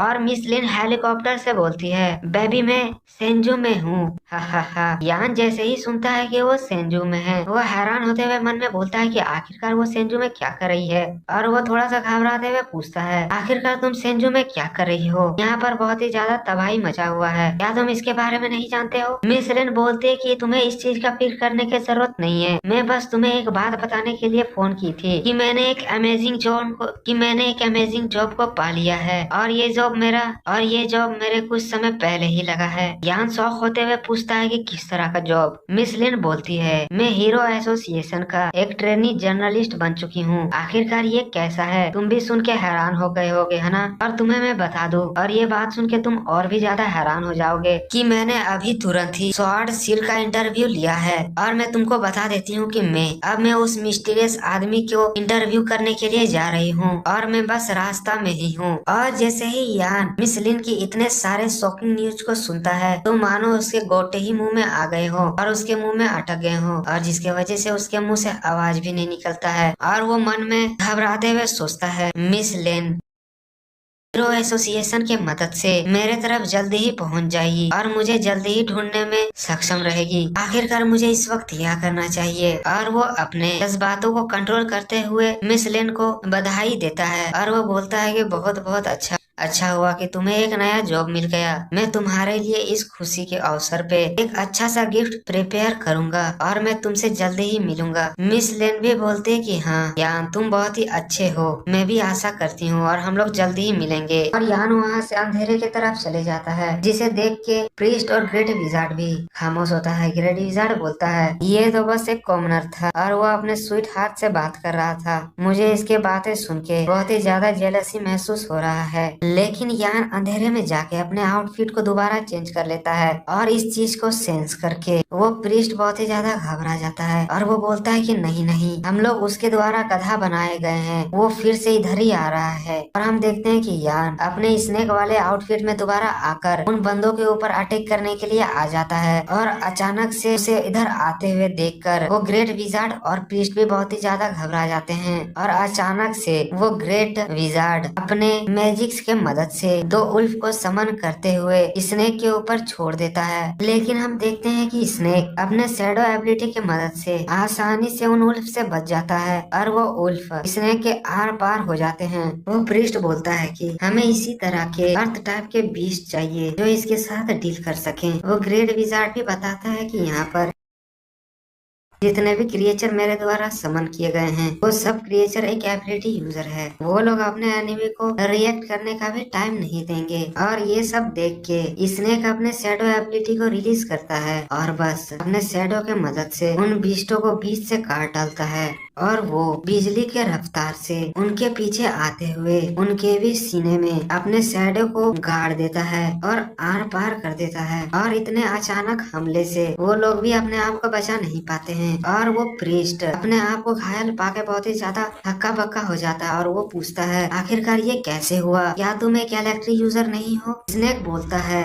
गधों, आखिरकार ये तुमको किसने बता दिया है कि मैं सिर्फ इलेक्ट्रिक टाइप को ही यूज कर सकता हूँ, क्या तुम्हें सच में ऐसा लगा था। वो ग्रेट विजार्ड भी एकदम घायल होता है और बोलता है तो असल में डुअल एबिलिटी यूजर हो, मैं ये चीज में यकीन नहीं कर सकता हूँ, मैं ये चीज को एक्सेप्ट नहीं कर सकता हूँ। वो प्रीस्ट बोलता है अगर तुम मुझे आज यहाँ से जिंदा जाने दोगे तो मैं ये तुमसे वादा करता हूँ कि मैं डेफिनेटली तुम्हें बाद में इसके लिए रिपे करूँगा। स्नेक बोलता है कि आखिरकार मैं तुम्हें किस रीजन से यहाँ पर जिंदा छोड़ दूंगा, उससे मेरा बेनिफिट क्या होगा, मैं तुम्हें मार दूंगा आज, और वो भी बस जस्टिस के लिए। और वो इतना बोल के अपने शैडो के मदद से उन लोगों का गला घोटने लगता है और वो प्रीस्ट अपने आप को इतने डिसएडवांटेज में पाकर वो बहुत सारे ब्लू पिल को एक बार में ही खा लेता है। और ये चीज देख के स्नेक थोड़ा सा शॉक होता है और वो जल्दी से वहाँ जाते हुए बोलता है जल्दी से वो ब्लू पिल मुझे दे दो, वो तुम्हारे खाने के लिए नहीं है। लेकिन उसको इस चीज में बहुत ही ज्यादा लेट हो जाता है क्योंकि अब तक वो प्रीस्ट उस ब्लू पिल को निगल चुका होता है और जिसके वजह से उसके बॉडी से अजीब ही तरह का पावर रिलीज होता है। और हमें दिखाया जाता है वो प्रीस्ट एक अलग ही फॉर्म में होता है, एकदम एक जंगली जानवर की तरह जिसके मुंह से भी लार टपक रहा होता है। और वो किसी मॉन्स्टर की तरह हंसते हुए बोलता है क्योंकि तुमने मुझे फोर्स किया है ये चीज करने के लिए तो मैं तुम्हें इस चीज के लिए जरूर ही रिग्रेट कराऊंगा और मैं तुम्हें इस चीज के लिए पछतावा कराऊंगा।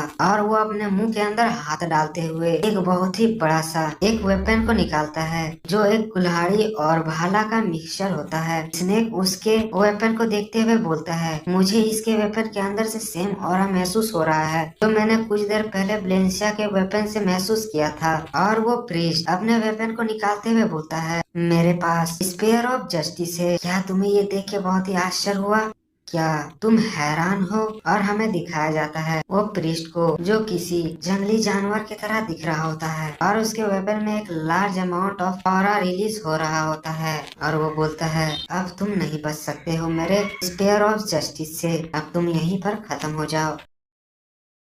तो चलो आज के लिए बस इतना ही, और इतना दूर तक देखने के लिए आप लोगों का बहुत बहुत शुक्रिया। तो चलो फिर मिलते हैं अगले एपिसोड के साथ। और हाँ, अगर किसी को किसी तरह से एक्सप्लेनेशन में डाउट होता है या फिर लगता है कि मैंने कहीं पर किसी तरह का मिस्टेक किया है तो आप लोग फ्री है, कमेंट बॉक्स पे कमेंट कीजिए। आप लोग कुछ भी कमेंट करते हैं मैं उस कमेंट को एज ए रिस्पेक्ट लेता हूँ। तो इसी तरह सपोर्ट करते रहिए। और एपिसोड की स्टार्टिंग में हम प्रीस्ट को देखते हैं जो अपने वेपन को लेकर वहां पर एक अटैक को क्रिएट करने लगता है और उस अटैक की वजह से वहां पर बहुत सारे स्पेयर फॉर्म हो जाते हैं और वो चिल्लाते हुए स्नेक के ऊपर सारे स्पेयर को छोड़ देता है। स्नेक भी उन अटैक से बहुत ही मुश्किलों से अपने आप को बचा रहा होता है और वो बचते हुए मन में सोचता है ये स्पेयर ये मुझे फॉलो कर रहे हैं, इससे बचना तो थोड़ा मुश्किल होगा। और वो स्पेयर स्नेक के हाथ और पैर में कट लगा देते हैं। हम उस प्रीस्ट को देखते हैं जो अजीब तरह से हंसते हुए बोलता है, कमीने लड़के तुम अभी भी भागना चाहते हो, ये इतना भी आसान नहीं होगा, अब तुम मेरे मुट्ठी में हो, आखिरकार तुम कहाँ भाग सकते हो मैं भी देखूंगा। स्नेक अपने आप को संभालते हुए मन में सोचता है ये तो सही में बहुत ही ज्यादा बुरा हुआ, इसका पावर बहुत ही ज्यादा डिस्ट्रक्टिव है और मैं अपने आप को इतने बचाने के बावजूद भी मेरे हाथ और पैर में कट लग चुके हैं। और वो उस अटैक की तरफ देखते हुए मन में बोलता है मुझे जहाँ तक लगता है उस अटैक के हॉल की वजह से वो मुझे डिटेक्ट कर पा रहा है। और फिर उस अटैक से बचते हुए बोलता है क्या तुम मेरे स्पीड को चेक करना चाहते हो।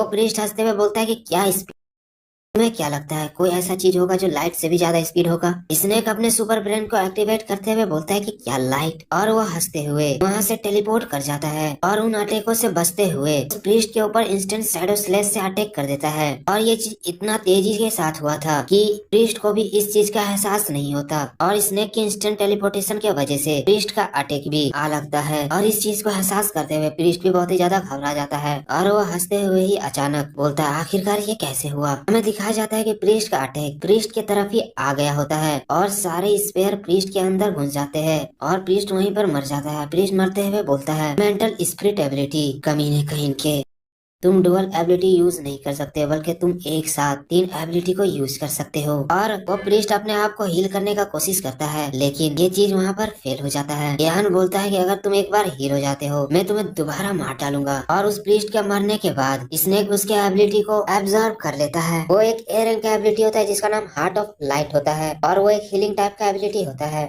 स्नेक उसकी एबिलिटी को लेते हुए बोलता है मैंने कभी भी उम्मीद नहीं किया था कि इस कमीने आदमी के पास भी ब्लू पिल होगा, मैं तो ऑलमोस्ट यहाँ पर मरते मरते आज बचा हूँ। और फिर वो ग्रेट लैंड विजार्ड के पास जाते हुए उसके स्किल को भी ले लेता है। बोलता है कि सेंड एलिमेंट का एबिलिटी ये मेरे लिए बहुत ही ज्यादा अच्छा होगा। बताया जाता है कि इस एबिलिटी की मदद से आप किसी भी तरह के सेंड क्रीचर को समन कर सकते हैं। और आप लोग समझ ही गए होंगे कि आखिरकार पिछले एपिसोड में अचानक से वो सेंड ड्रैगन कहाँ से आया था। और तभी स्नेक को बाहर से किसी का आवाज आता है। वहाँ पर ऑलरेडी रिपोर्टर पहुँच चुके होते हैं और वहाँ से वो लोग बोलते हैं कि हम लोग इस एरिया को अपने कंट्रोल में ले चुके हैं। और स्नेक हालात को समझते हुए अपने आप को ट्रांसफॉर्म करके अपने रियल रूप में आते हुए यान की फॉर्म में आ जाता है और वो जाते हुए बोलता है कि मुझे यहाँ से निकलना चाहिए, वो लोग इसे क्लियर कर देंगे। हम मिस लेन को देखते हैं जो रिपोर्टिंग करते हुए बोलती है जैसे कि हम लोगों ने सुना था यहाँ से बहुत ही ज्यादा लाउड आवाजें आ रहे थे और यहाँ के दीवार और जमीन भी क्रैक हो गए थे और देखने से मालूम होता है कि यहाँ पर कुछ ज्यादा ही घमासान फाइट हुआ होगा।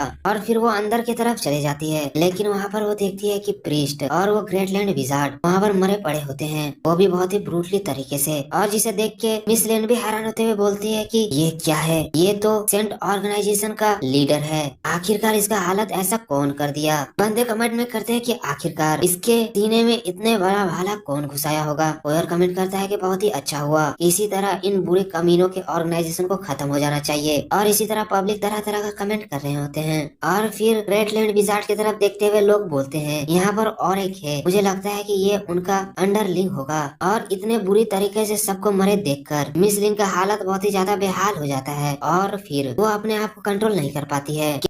कैमरामैन भी मिस लेन का हालत देखते हुए बोलता है लेन तुम जाओ, पहले तुम रेस्ट करो, यहाँ का कंडीशन बहुत ही ज्यादा खराब है। मिस लेन दीवार में सहारा लेते हुए वहाँ पर वोमिटिंग करने लगती है लेकिन तभी वहाँ पर एक हाथ आते हुए मिस लेन को पानी का बोतल देते हुए बोलता है लेन आखिरकार तुम्हें क्या हुआ, तुम ठीक हो ना। और मिस लेन उस बंदे को देखते हुए थोड़ा सा हैरान होती है और फिर खुश होते हुए पूछती है यान आखिरकार तुम यहाँ पर क्यों हो। यान बताता है कि मैंने जब तुमसे बात किया था और तुमने बताया कि तुम लेन जू में हो तो मैं भी यहीं आस पास में था, इसीलिए तुमसे मिलने आ गया और मुझे पता लगा कि यहाँ पर थोड़ा सा बड़ा हंगामा हुआ है तो मुझे पता चल गया कि तुम यहीं पर होगी। मिसलिन शर्माते हुए बोलती है मैंने सोचा था कि मैं तुमसे मिलूंगी तो उस मोमेंट में मैं इंटरव्यू ले रही होंगी लेकिन ये मोमेंट सही में बहुत ही ज्यादा एम्बेरेसिंग है। और वो बोलती है कि ये थोड़ा सा एम्बेरेसिंग है क्योंकि मेरा ये फर्स्ट इंटरव्यू है। यहाँ उसे हक करते हुए बोलता है कि कोई फर्क नहीं पड़ता है, तुम क्या कर रही हो। कैमरामैन मिसलिन से पूछता है मिसलिन क्या तुम अभी बेटर महसूस कर रही हो, लेकिन कैमरामैन जब उस मोमेंट को देखता है कि मिसलिन और यान एक दूसरे को हक किए हुए हैं, तो बेचारे के मुंह से एक शब्द भी नहीं निकलता और वो बस वहाँ देख रहा होता है। और वो थोड़ा शर्मिंदा होते हुए अपने चेहरे को घुमाते हुए बोलता है, सेंट ऑर्गेनाइजेशन के द्वारा जिन बच्चों को किडनैप किया गया था उन सबको कर दिया गया है और सेंट ऑर्गेनाइजेशन का भी खात्मा हो गया है, तो आप प्लीज जाइए उन लोगों का इंटरव्यू लीजिए। मिस लिन भी अपने आप को इस मूवमेंट में पाके और ज्यादा शर्मिंदा हो जाती है। हम देखते हैं कि वहाँ के एक गड्ढे से बहुत सारे बच्चे को निकाला जा रहा होता है और मिस लिन वहाँ से दौड़ते हुए जाते हुए बोलती है, यान तुम मेरा थोड़ा देर इंतजार करो, मैं यहाँ पर अपने काम को निपटा के तुरंत ही आती हूँ। कैमरा मैन अपने मन में रोते हुए मन में सोचता है, डैम मैंने तो सोचा था कि मैं इस लड़की के ऊपर चांस मारूंगा, लेकिन अब देख के मुझे लगता है कि यहाँ पर मेरा कोई भी चांस नहीं है। यान भी उसके चेहरे के एक्सप्रेशन को देख के मन में सोचता है आखिरकार वो क्या सोच रहा है। और मिसलिन उन बच्चों के पास जाके उनसे बात करने लगती है और यान ये सब चीज कहीं से खड़ा होकर देख रहा होता है और फिर वो अपने हाथ में वही प्रीस्ट के एबिलिटी को देखते हुए बोलता है कि ये एक हीलिंग टाइप का एबिलिटी है। फीफी मेरी बहन, मैं जल्दी ही तुम्हें आके हील कर दूंगा, बस तुम मेरा इंतजार करो। और फिर वो अपने एबिलिटी को याद करते हुए बोलता है, अब मेरे पास एलिमेंट टाइप में विंड, सैंड, फायर और वाटर टाइप का एबिलिटी है और कुछ हाई रैंक की एबिलिटी है जैसे कि लाइट, शैडो एबिलिटी, लाइटनिंग और मेंटल एबिलिटी, तो ये सब हाई रैंक का एबिलिटी है। और वो बोलता है कि अब ये वक्त आ गया है कि जजमेंट ऑर्गेनाइजेशन का एक थर्ड मिस्टीरियस आदमी अपेयर हो। और यहाँ से आप लोग समझ ही गए होंगे कि यान का और एक क्लोन बनने वाला है, सो अब और मजा आने वाला है। फिर हमें नेक्स्ट सीन सेंजू हॉस्पिटल का सीन दिखाया जाता है। वहाँ पर वही बच्चे को लाया जाता है जिन्हें अभी रेस्क्यू किया गया होता है, उन सबको इलाज करने के लिए हॉस्पिटल लाया जाता है। और हमें वहाँ पर ये फैन को भी दिखाया जाता है तो एम्बुलेंस में निराश बैठा हुआ होता है और उसकी बगल में उसकी बहन भी होती है। लेकिन तभी वहाँ पर किसी आदमी को देख के वो थोड़ा सा हैरान होता है और उसे देखते हुए बोलता है कि मास्टर। हम देखते हैं कि वहाँ पर स्नेक आया हुआ होता है और वो उसे चुप रहने का इशारा वो देता है। यहाँ वहाँ पर अपने कंट्रोल एबिलिटी की मदद से माहौल को कंट्रोल कर रहा होता है। स्नेक पूछता है कि तुम्हारी सिस्टर कैसी है। ये फैन बताता है कि मेरी सिस्टर ऑलरेडी मर चुकी है और मैं इसे इस तरह नहीं छोड़ना चाहता हूँ, इसीलिए मैं इसे घर लेके वापस जा रहा हूँ, मैं इसे यहाँ पर इस तरह नहीं छोड़ सकता। यान बताता है कि अनफॉर्चुनेटली तुम्हारी बहन अभी तक नहीं मरी है, वो बस बहुत ही ज्यादा घबराने की वजह से कोमा में चले गई है, तो वो अभी भी जिंदा है और वो अभी बहुत ही ज्यादा वीक स्टेज में है। और जब ये चीज ये फैन सुनता है तो वो भी बहुत ही ज्यादा शॉक हो जाता है और बोलता है कि क्या रियली मास्टर। इसने अपने हीलिंग एबिलिटी की मदद से उसकी बहन को हील कर देता है और इसे पाकर वो लड़का भी बहुत ही ज्यादा खुश हो जाता है और वो अपने बहन को सही सलामत पाके बहुत ही ज्यादा लाइट अप हो जाता है। इसने बोलता है कि ये फैन तुम्हें भी बहुत ही ज्यादा चोटें आई है और स्नेक उसे भी रिकवर करने लगता है। और ये फैन ये सब देख के बहुत ही ज्यादा खुश हो जाता है और वो खुशी के आंसू रोते हुए अपने मास्टर को शुक्रिया बोलता है। यान उसे कुछ पैसे देते हुए बोलता है, तुम्हें मुझे मास्टर बुलाने का जरूरत नहीं है, तुम मुझे सिर्फ लीडर बुला सकते हो और मैं तुम्हें कुछ पैसा दे रहा हूँ, ये ऑर्गेनाइजेशन की तरफ से है। तुम और तुम्हारी बहन अभी बहुत ही ज्यादा यंग है, सो तुम लोग अभी अच्छा से एक नॉर्मल लाइफ जियो और तुम एक किसी हीरो एकेडमी में जाके एडमिशन ले लो और अपना आगे का तैयारी करो। ये फैन बोलता है तो मुझे अपने एबिलिटी को बहुत ही ज्यादा स्ट्रॉन्ग करना पड़ेगा। स्नेक बोलता है कि तुम्हें इस चीज के लिए चिंता करने की जरूरत नहीं है, मैं जब तक हूँ तुम्हारे लिए जो एबिलिटी मैं दिया हूँ वो काफी होगा तुम्हें एक अच्छा सा यूनिवर्सिटी में एडमिशन लेने के लिए और तुम्हें आसानी से एक दिन यूनिवर्सिटी में एडमिशन मिल जाएगा। और स्नेक उसके एबिलिटी को अपग्रेड करके सी रैंक में पहुंचा देता है। और ये सब देख के ये फैन भी बहुत ही ज्यादा खुश होते हुए बोलता है, लीडर आपको फिक्र करने की जरूरत नहीं है, मैं आपको कभी भी निराश नहीं करूंगा। यान स्नेक वहाँ से जाते हुए बोलता है, तुम्हें मुझे कभी भी पर्सनली ढूंढने का जरूरत नहीं है, मैं तुम्हें रेगुलरली मिलने के लिए आते रहूंगा। और फिर वो नॉर्मल ट्रांसफॉर्म होके अपने यान वाले फॉर्म में आ जाता है और फिर वहाँ से निकल जाता है। लेकिन तभी मिस लिन यान को आवाज लगाती है और इस आवाज को सुन के यान भी थोड़ा सा घबरा जाता है और मिस लिन थोड़ा सा गुस्साते हुए यान से बोलती है, आखिरकार तुम वहाँ से कब निकल गए, मैंने अपना बहुत सारा टाइम को बर्बाद कर दिया बस तुम्हें वहाँ पर ढूंढने के चक्कर में। यान हिचकिचाते हुए बोलता है, मैं तो बस इन बच्चे को हॉस्पिटल लेके आ गया इनके इलाज करवाने के लिए, आखिरकार तुम ऐसे क्यों बोल रही हो। मिस लिन भी थोड़ा सा ब्लश करते हुए बोलते कि नहीं नहीं कुछ भी नहीं, ये काफी अच्छा है कि सब बच्चे अब ठीक ठाक हैं और एसोसिएशन ने ये रिस्पॉन्सिबिलिटी लिया है कि वो सब बच्चे को उनके परिवार से अच्छे से मिला देंगे और वो सब बच्चे अपने घर दोबारा जा सकते हैं। और जो बच्चे अनाथ है या फिर जिसकी पेरेंट नहीं है उनको एडॉप्ट करने के लिए ले जाया जाएगा या फिर वो लोग नर्सरी होम में अच्छे से अपनी जिंदगी को जी सकते हैं। यान बोलता है कि नर्सरी होम ये बहुत ही अच्छा परिवार है, मैं उम्मीद करता हूँ कि बच्चे वहाँ पर अच्छा से अपने जिंदगी को जी सके और हेल्दी रह सकें। और यान ऐसे बात ही कर रहा होता है, लेकिन तभी मिस लिन उसे किस कर लेती है और अचानक हुए किस से यान भी थोड़ा सा हैरान होता है। और हाँ दोस्तों, ये हमारे सीरीज का पहला किस है, तो लाइक तो बनता है। हालांकि मैं जानता हूँ कि आप लोगों का किस्मत इतना अच्छा नहीं है, लेकिन अभी के लिए इसी का आनंद उठाइए।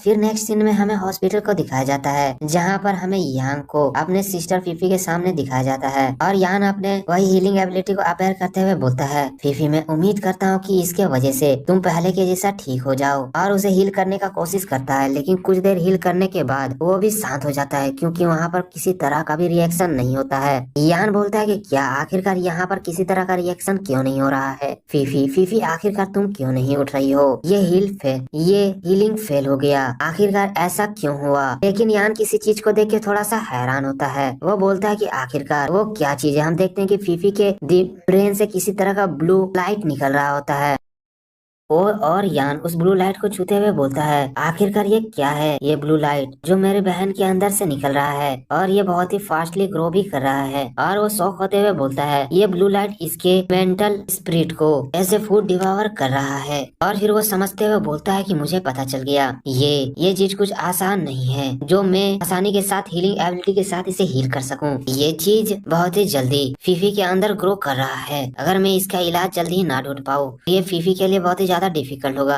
और मुझे भी बहुत ही ज्यादा तकलीफ होगा फीफी को फिर कवर करने के लिए। और फिर वो सीरियस होते हुए बोलता है, ये मैटर बहुत ही आसान नहीं है। अगर मुझे इसके बारे में कुछ नॉलेज चाहिए तो मुझे जल्दी ही उस मिस्टीरियस आदमी से मिलना होगा जो वो ब्लू पिल का ट्रेड करता है, और मुझे उससे कुछ जानकारी हासिल करना पड़ेगा।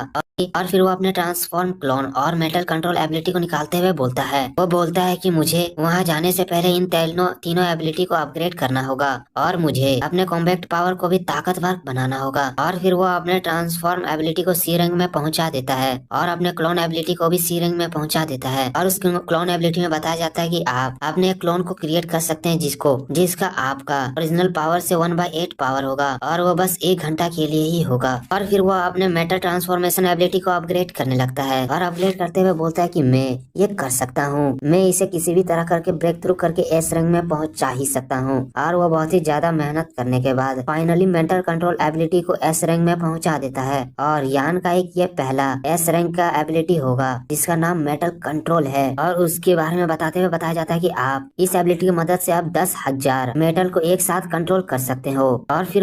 और फिर यान उस एबिलिटी को लेते हुए बोलता है कि फाइनली मैंने एक एस रैंक एबिलिटी को हासिल कर लिया, अब तो मेरे अंदर उस आदमी से मिलने का और भी ज्यादा क्यूरियोसिटी बढ़ने लगा है। फिर हमें नेक्स्ट सीन में सौर स्पाइसी हीरो को दिखाया जाता है। असल में वो यान ही होता है जो अपने एबिलिटी के मदद से अपने आप को चेंज किए हुए होता है। फिर हमें उस मिस्टीरियस बंदे को दिखाया जाता है जो वहाँ आते हुए उससे पूछता है, क्या तुम्हें और किसी तरह का नया इन्फॉर्मेशन मिला है?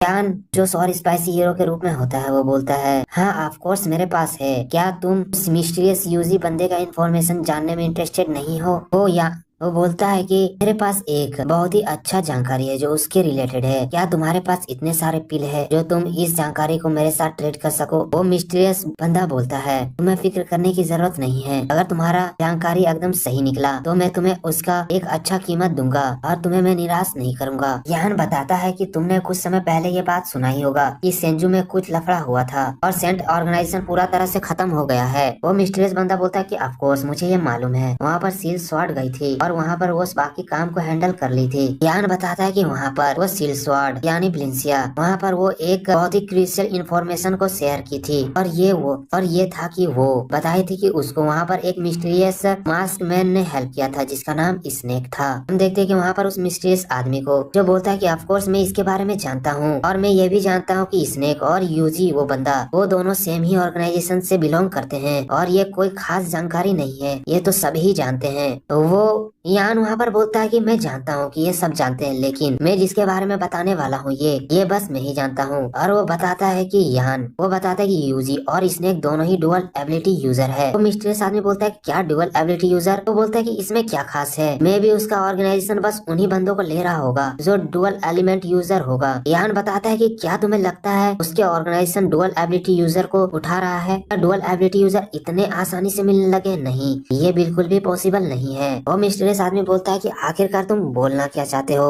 यान बोलता है कि पहले तुम इसे देखो, और वहाँ पर वो एबिलिटी मेडिसिन को निकालता है। वो बंदा एबिलिटी मेडिसिन का नाम सुनते हुए उसे लेने लगता है, बोलता है क्या एबिलिटी मेडिसिन। यान उसे वो चीज लेने नहीं देता है और बताता है कि इसे पीने के बाद किसी बंदे के अंदर भी एक एबिलिटी आ सकता है। यहाँ तक जो एबिलिटी यूजर नहीं है वो भी इस मेडिसिन को पीने के बाद एक एबिलिटी यूजर बन सकता है। और यान उसे बताता है जिसके पास ऑलरेडी एक है उसे मैं दोबारा और एक क्यों दूं। वो मिस्टीरियस बंदा चिड़चिड़ाते हुए बोलता है नॉनसेंस आदमी, ये टोटली बुलशिट है। आखिरकार तुम इसे कैसे प्रूव करोगे। यान जो सौर स्पाइसी हीरो के अंदर होता है वो बोलता है ठीक है, तब मैं तुम्हें ये चीज भरोसा दिलाने के लिए मैं तुम्हारे सामने ये चीज पी के डेमो दिखाता हूँ। तुम्हें यहाँ तक मालूम है कि मेरा एबिलिटी एक बॉडी टाइप का एबिलिटी है। फिर वो उस मेडिसिन को पी लेता है और अपने हाथ में फ्लेम को अपेयर कर लेता है। वो मिस्टीरियस आदमी ये देख के बोलता है क्या फ्लेम एबिलिटी, और वो भी बहुत ही ज्यादा शौक होता है। वो बोलता है कि मैंने पहले भी उस यूजी के साथ ट्रेड किया हुआ है, इसीलिए मुझे इतने सारे उसके बारे में इंफॉर्मेशन है। और जबकि मैं पहले से ही ब्लू पिल के बारे में जानता हूँ तो मुझे जरा सा भी हैरानी नहीं हुआ। जहाँ पर ब्लू मेडिसिन टाइप की चीज एग्जिस्ट कर सकते हैं वहाँ पर इस तरह की भी चीज एग्जिस्ट कर सकता है। वो मिस्टीरियस आदमी भी हैरान होते हुए बोलता है अनबिलीवेबल, मुझे विश्वास नहीं होता है। आखिरकार वो लोग किस मटेरियल को यूज करते होंगे इस मेडिसिन को बनाने के लिए। यान बोलता है कि मैं इसके बारे में ज्यादा नहीं जानता हूँ, मैं जितना जानकारी जानता था मैं बाकी सब तुम्हें बता चुका हूँ। ठीक है, तब तुम्हारा वक्त आ गया है, अब तुम इसके बदले में मुझे रिवार्ड पे करो। वो मिस्टीरियस बंदा बोलता है कि नॉट एट ऑल बैड, ये इतना भी बुरा नहीं था। इस इंफॉर्मेशन के वजह से तुम्हें मैं 15 पील दे सकता हूँ। और वो वहाँ से जाने लगता है, लेकिन यान उसे रोकते हुए बोलता है वेट वेट, मैं तुम्हें से एक सवाल पूछना चाहता हूँ, क्या तुम उसका जवाब मुझे दोगे। वो बंदा बोलता है ठीक है बोलो, आखिरकार तुम्हारा क्या सवाल है। और यान अपने सवाल पूछते हुए बोलता है सडनली मेरे बदन से किसी तरह के ब्लू लाइट अपेयर हो रहे हैं, आखिरकार ये क्या है। क्या ये ब्लू पिल का साइड इफेक्ट है या फिर कुछ और, ये सब मेरे साथ क्या हो रहा है। वो बंदा वहाँ से जाते हुए बोलता है तुम्हें ज्यादा फिक्र करने की जरूरत नहीं है, ये बस कुछ अनरिमार्केबल साइड इफेक्ट है जो कुछ देर बाद ठीक हो जाएंगे। और वो वहाँ से जाते हुए बोलता है कि सॉरी स्पाइसी हीरो, ठीक है तब हम लोग अपने नेक्स्ट मीटिंग में दोबारा मिलेंगे और मैं होप करता हूँ कि तुम्हारे पास अच्छी खासी जानकारी होगा। और फिर वहाँ पर वो एक पोर्टल ऑन करके वहाँ से चले जाता है। और फिर वहाँ से जाने के बाद यान अपने ओरिजिनल फॉर्म में आ जाता है। और फिर वो अपने ओरिजिनल फॉर्म में आते हुए बोलता है मैंने उस ब्लू लाइट को बहुत ज्यादा डिवोर कर लिया और उसके बाद भी ये चीज वहाँ पर कम नहीं हुआ। और ये बता रहा है कि ये बस एक अनरिमार्केबल साइड इफेक्ट है। आखिरकार इन लोगों का किस तरह का स्कीम है जो इतने ज्यादा सीक्रेट है। और फिर वो सौर स्पाइसी हीरो की तरफ आने लगता है, लेकिन तभी यान को किसी का आवाज आता है जो पापा पापा बोल रही होती है। और इस आवाज को सुनते हुए यान सौर स्पाइसी हीरो के सामने उस ब्लू पिल को फेंकते हुए बोलता है, और वो बोलता है कि अगर ये तुम्हारी डॉटर के लिए ही है फिर भी तुम इस तरह के पिल को लेना बंद कर दो, वरना तुम्हारे साथ बहुत ही ज्यादा बुरा होगा। लेकिन ये चॉइस तुम्हारे पूरे हाथ में है, तुम जो करना चाहो कर सकते हो। और यान वहाँ से चले जाता है।